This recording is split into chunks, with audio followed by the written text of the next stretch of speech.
तर नमस्कार मंडळी, सुस्वागत आहे. माझा तो गणपतीचा 5वा दिवस आणि मी सकाळी सकाळी लेकुडा सांगिरडेवाडी, कारण माझ्या मैत्रिणीक माझ्या घराकडे गणपती बघू घ्यायचा होता आणि त्या होता सांगिरडेवाडीत त्याच्या मामाकडे, म्हणून मी त्या काहीले घेऊ.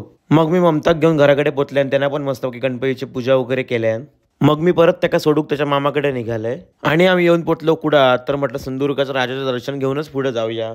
भूक लागली म्हणून नाश्ता करू गेलो होता, ह्या एकटाच फोनमध्ये बघून हसाक लागला. आणि फायनली आमची ऑर्डर पण येली. ममतान मस्तपैकी फर्स्ट बाईट घेतली आणि त्याका तर मिसळपाव खूपच आवडलो. आणि आमचं गणपती या वर्षी 5 दिवसांना जाय होतं, म्हणून जेवणात मस्तपैकी वडे अळू वगैरे सगळाच होता.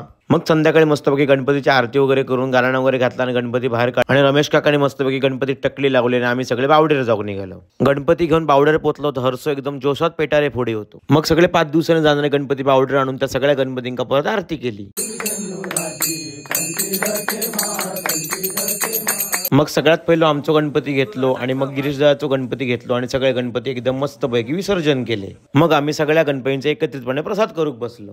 मग गणपती पोहोचून मी आमच्या बाईक म्हणजेच माझ्या बहिणीक दिव्याक सोडू केले कुडाळ स्टेशनला, कारण का ताजा होताच मुंबई. कुडाळ स्टेशनला येले तर 5 दिवसांनी मुंबईत जाणाऱ्यांची जत्राच भरलेली. दरवर्षी 11 दिवस गावाकडे होते, पण यंदा 5 दिवसांनीच मुंबईत जायचं लागतं ह्याचा विचार करून बाय आमचा खूप सॅडच झालेला आणि त्याला मुंबईत जायचो इच्छाच होई नाही होती. बाईक सोडून परत वाडीत येले तर विघ्नेशकडे आमच्या सिनियर बुवांचं भजन चालू होतं आणि पप्पा बसलेले भाजव.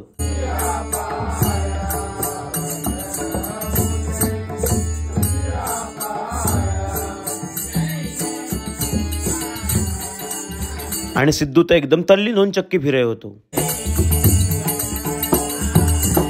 मग आम्ही भजन संपवून उद्याच्या भजनांचा प्लॅनिंग करू सगळेच जण बाहेर बसलो. तर मित्रांनो, असं होतं आजचं आपलं गणपतीचं 5वा दिवस. आता पण भेटूया नेक्स्ट ब्लॉग मध्ये. सदैव काळजी.